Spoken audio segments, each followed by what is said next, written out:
প্রিয় বন্ধুরা, আজকে আমি আলোচনা করব ইসরায়েল রাষ্ট্র সম্পর্কে। ইসরায়েল মধ্যপ্রাচ্যের একটি রাষ্ট্র। ইসরায়েল হলো পশ্চিম এশিয়া তথা মধ্যপ্রাচ্যের একটি রাষ্ট্র। এটি ভূমধ্যসাগরের দক্ষিণ পূর্ব তীরে ও লোহিত সাগরের তীরে অবস্থিত। এর উত্তর স্থল সীমান্তে লেবানন, উত্তর পূর্বে সিরিয়া, পূর্বে জর্দান ও ফিলিস্তিন, পশ্চিমে ফিলিস্তিনের ভূখণ্ড গাজা এবং দক্ষিণ পশ্চিমে মিশর অবস্থিত। ইসরায়েলের ভাষা হিব্রু ও আরবি। জাতীয় সঙ্গীত হাটিক বা বাংলা হলো আশা। ইসরায়েল রাষ্ট্রের রাজধানী জেরুজালেম। সীমিত স্বীকৃত 31°47' উত্তর, 35°13' পূর্ব। বৃহত্তম নগরী তেল আবিব। সরকারি ভাষা হিব্রু। স্বীকৃত ভাষা আরবি। নৃগোষ্ঠী। ইসরায়েলের নৃগোষ্ঠীর সংখ্যা 74.2 ইহুদি, 20.9 আরব, 4.8% হচ্ছে অন্যান্য। ইসরায়েলের ধর্ম 74.2% ইহুদি ধর্ম, 17.8% ইসলাম ধর্ম, 2.0% খ্রিস্টান ধর্ম এবং 1.6% দ্রুজ। জাতীয়তাসূচক বিশেষণ ইসরায়েলি। সরকার এককেন্দ্রিক সংসদীয় সাংবিধানিক প্রজাতন্ত্র। রাষ্ট্রপতি আইজ্যাক হারজগ। প্রধানমন্ত্রী বেঞ্জামিন নেতানিয়াহু। নেসেটের স্পিকার ইয়ারিভ লেভিন। প্রধান বিচারপতি এস্থার হাউদ। আইনসভার নাম নেসেট। ব্রিটিশ সাম্রাজ্য থেকে স্বাধীনতা লাভ করে ঘোষণা দেওয়া হয় 14 মে 1948 সালে। জাতিসংঘের সদস্যপদ লাভ করে 11 মে 1949 সালে। প্রাথমিক আইন 1958 থেকে 2018 পর্যন্ত। ইসরায়েল রাষ্ট্রের আয়তন মোট 20,777 থেকে 22,072 কিলোমিটার। পানি ও জল 2.71%, 2015 অনুযায়ী। জনসংখ্যা 2021-এ আনুমানিক জনসংখ্যা 93,48,000। 2008-এর আদমশুমারি অনুযায়ী ছিল 74,12,200। ঘনত্ব 424 পার কিলোমিটারে। জিডিপি পিপিপি 2020 আনুমানিক মোট 37,231 কোটি মার্কিন ডলার। মাথাপিছু আয় 40,336 মার্কিন ডলার।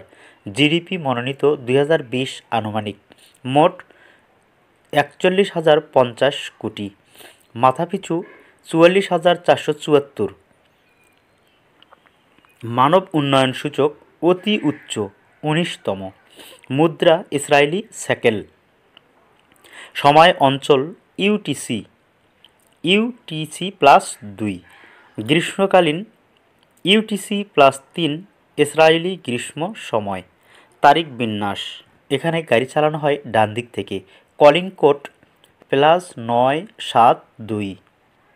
ভূমধ্যসাগরের উপকূলে অবস্থিত তেল আবিব হল দেশটির অর্থনৈতিক, প্রযুক্তিগত প্রাণকেন্দ্র ও বৃহত্তম মহানগর এলাকা।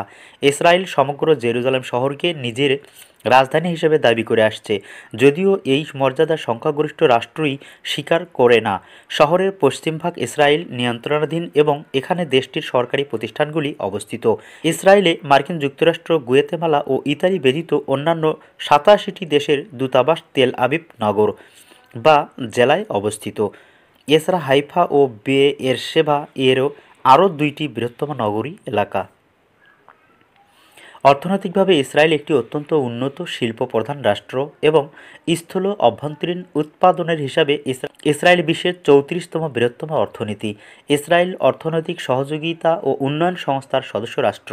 বিশ্বব্যাংকের হিসাব মতে জাপান ও দক্ষিণ কোরিয়ার সাথে এটি এশিয়ার মোট 3টি উচ্চ আয়ের রাষ্ট্রগুলির একটি। আন্তর্জাতিক মুদ্রা তহবিলের মতে এটি বিশ্বের 39টি অগ্রসর অর্থনীতি সমৃদ্ধ দেশগুলোর একটি। ইসরায়েলে প্রায় 93 লক্ষ লোক বসবাস করে এবং এটি মধ্যপ্রাচ্যের সবচেয়ে ঘনবসতিপূর্ণ দেশ। এখানে প্রতি বর্গ কিলোমিটারে প্রায় 425 জন অধিবাসী বাস করে। এদের মধ্যে 67 লক্ষ ইহুদি জাতি ও ধর্মাবলম্বী এবং 19 লক্ষ আরব জাতিভুক্ত, যাদের সংখ্যাগরিষ্ঠই মুসলমান। এটি বিশ্বের একমাত্র ইহুদি সংখ্যাগরিষ্ঠ রাষ্ট্র। এর জনগণ অত্যন্ত উচ্চশিক্ষিত। এখানকার প্রায় অর্ধেক জনগণ বিশ্ববিদ্যালয় বা তার সমপর্যায়ের শিক্ষকতা যোগ্যতা আছে, যা বিশ্বের তৃতীয় সর্বোচ্চ। দেশের জীবনযাত্রার মান গোটা মধ্যপ্রাচ্যের মধ্যে সর্বোচ্চ, এশিয়াতে পঞ্চম ও বিশ্বে 19তম। ইসরায়েল বিজ্ঞান এবং প্রযুক্তির নিরিখে বিশ্বের শ্রেষ্ঠ দেশগুলোর একটি। মার্কিন সংবাদ মাধ্যম ব্লুমবার্গের প্রকাশিত ব্লুমবার্গ নবীকরণ সূচকে 2019, 2020 এবং 2021 সালে ইসরায়েল যথাক্রমে পঞ্চম, ষষ্ঠ ও সপ্তম সেরা নবীকারক হিসাবে স্থান পেয়েছিল। দক্ষিণ কোরিয়া ও সিঙ্গাপুরের পরে এশিয়াতে তৃতীয়। অন্যদিকে মার্কিন কর্নেল বিশ্ববিদ্যালয় ও আরও কিছু সহযোগী সংস্থার প্রকাশিত বৈষয়িক নবীকরণ সূচকে দেশটি 2020 সালে 13তম স্থান লাভ করে। শেষোক্ত প্রতিবেদন অনুযায়ী ইসরায়েলের প্রতি 10 লক্ষ অধিবাসীর জন্য 8,341 জন বিজ্ঞানী, গবেষক এবং প্রকৌশলী আছেন, যা বিশ্বের সর্বোচ্চ। ইসরায়েল তার বাৎসরিক বাজেটের প্রায় 5% বৈজ্ঞানিক গবেষণা ও উন্নয়নের জন্য বরাদ্দ করে, যা বিশ্বের মধ্যে সর্বোচ্চ। গবেষণামূলক শিল্প প্রতিষ্ঠান ও বিশ্ববিদ্যালয়সমূহের সহযোগিতার নিরিখে এটি বিশ্বের 1 নম্বর দেশ। ইসরায়েলের বৈদেশিক বাণিজ্য 13% তথ্য ও প্রযুক্তি সেরা রপ্তানিতে নিয়োজিত, যা বিশ্বের সর্বোচ্চ। ইসরায়েল প্রতি 100 কোটি মার্কিন ডলার স্থূল অভ্যন্তরীণ উৎপাদনের হিসাবে বিশ্বের সর্বাধিক সংখ্যক মোবাইল অ্যাপ্লিকেশন নির্মাণ করেন। জ্ঞানের বিস্তারে দেশটি বিশ্বের দ্বিতীয় সেরা দেশ।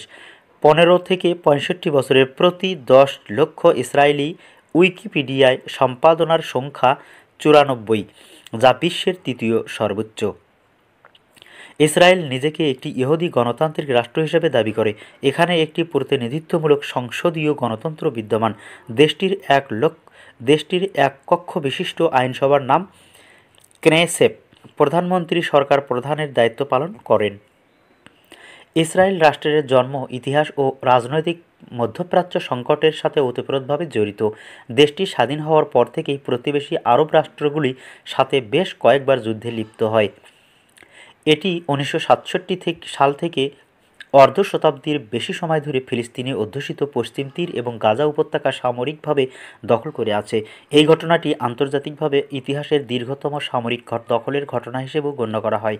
2001 সালে এসে জাতিসংঘের 192টি সদস্য রাষ্ট্রের মধ্যে 164টি রাষ্ট্র ইসরায়েলকে স্বাধীন রাষ্ট্র হিসেবে স্বীকৃতি দিলেও 28টি রাষ্ট্র, মূলত মুসলমান অধ্যুষিত, এখনও ইসরায়েলের সার্বভৌমত্ব মেনে নেয়নি এবং এর সাথে তাদের কোনো কূটনৈতিক সম্পর্কও নেই। তাদের মতে ইসরায়েল স্বাধীন রাষ্ট্র ফিলিস্তিনের একটি অংশের অবৈধ দখলদার বাহিনীর নিয়ন্ত্রিত ভূখণ্ড।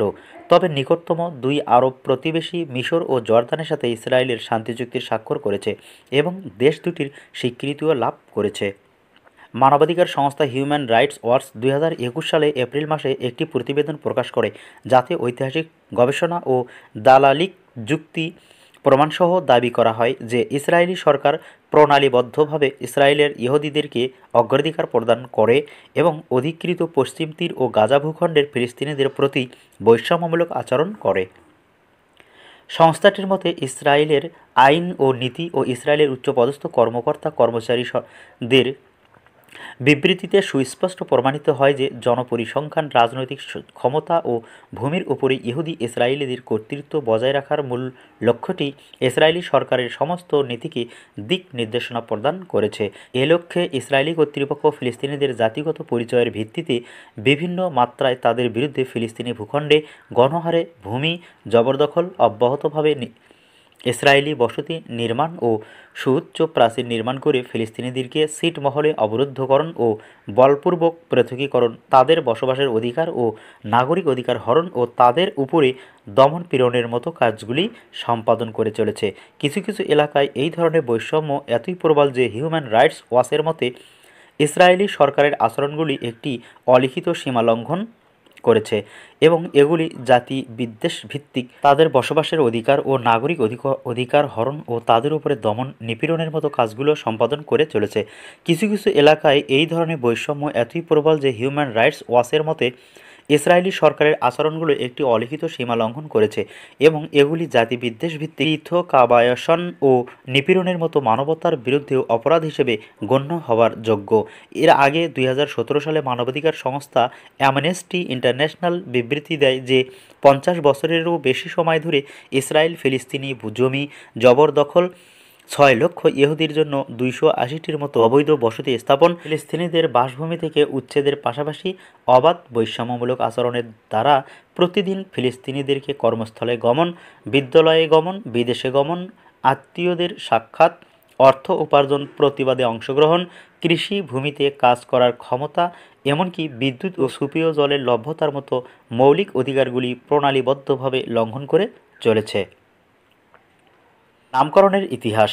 1948 সালে দেশটির স্বাধীনতা লাভের সময় নাম রাখা হয় স্টেট অফ ইসরায়েল।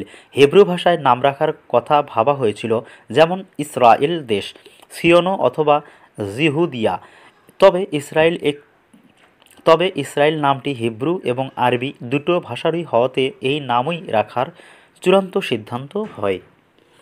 সামরিক বাহিনী। ইসরায়েলের সামরিক বাহিনী। ইসরায়েলের সশস্ত্র বাহিনী 3টি মিলিটারি সংস্থার সমন্বয়ে গঠিত। সংস্থাগুলো হচ্ছে স্থলবাহিনী, বিমান বাহিনী ও নৌবাহিনী। 3 বাহিনীকে এক বাহিনী হিসেবেই ধরা হয়। এই বাহিনী দেশটির প্রতিরক্ষা মন্ত্রণালয়ের অধীনে।